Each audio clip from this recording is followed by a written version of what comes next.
అసలు చిన్న ఏజ్‌లోనే ఎందుకు మేము మోకాళ్ళ నొప్పులొస్తా ఉన్నాయి? అంటే ఇప్పుడు లైఫ్ స్టైల్ చాలా మారిపోయిందండి. మెయిన్‌గా ఏందంటే ఒక దగ్గర కూర్చొని వర్క్ చేస్తూ ఉంటారు చాలా అవర్స్. అంటే సెడెంటరీ లైఫ్ స్టైల్ అనమాట. పాపం బిజీగా ఉంటారండి వర్క్స్‌లో. అంటే లైక్ అంటే స్ట్రెచ్ ఒక 9 అవర్స్, 8 అవర్స్ అలానే ఉండి కూర్చొని ఎక్కువ ఉన్నా కూడా వస్తది. యాహ్! ఆబ్వియస్లీ ఏందంటే మెయిన్‌గా సెడెంటరీ లైఫ్ స్టైల్‌లో ఉండడం వల్ల ల్యాక్ ఆఫ్ మొబిలిటీ లేకపోవడం వల్ల మామూలుగా ఏంటంటే ఎక్సర్సైజ్ చేయమంటాను కదా మిమ్మల్ని. ఎక్సర్సైజ్ చేస్తే ఏందంటే సైనోవియల్ ఫ్లూయిడ్ ప్రొడక్షన్ కూడా ఎక్కువ అవుతదనమాట కాన్సెప్ట్ అది.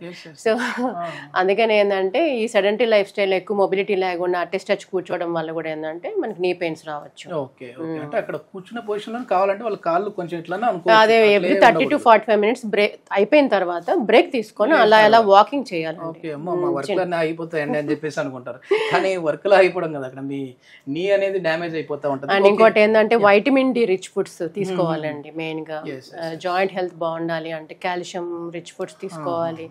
అండ్ ప్రాసెస్డ్ ఫుడ్స్ కానీ క్యాన్డ్ ఫుడ్స్ కానీ తినకూడదు. అబ్జార్ప్షన్ రేట్ ఆఫ్ డి కానీ కాల్షియం కానీ తగ్గుతుంది. మెయిన్ అసలు సన్ కి ఎక్స్పోజ్ అవ్వట్లేదు మేము. ఎందుకంటే ఇప్పుడు మొత్తం సిటీలో వచ్చేసి అపార్ట్మెంట్ కల్చర్ వచ్చేసి అపార్ట్మెంట్ కల్చర్ సూర్యకిరణాలు పడడమే మానేసాయి. ఇంకా అంటే మానేయడం కాదు మన ఇంట్లోకి రావట్లేదు. ఒకళ్ళు పడినా సన్ స్క్రీన్ పూసేస్తున్నారు. సన్ స్క్రీన్ పూసేసి ఆ వైటమిన్ డి కూడా అబ్జర్వ్ అవ్వట్లేదు.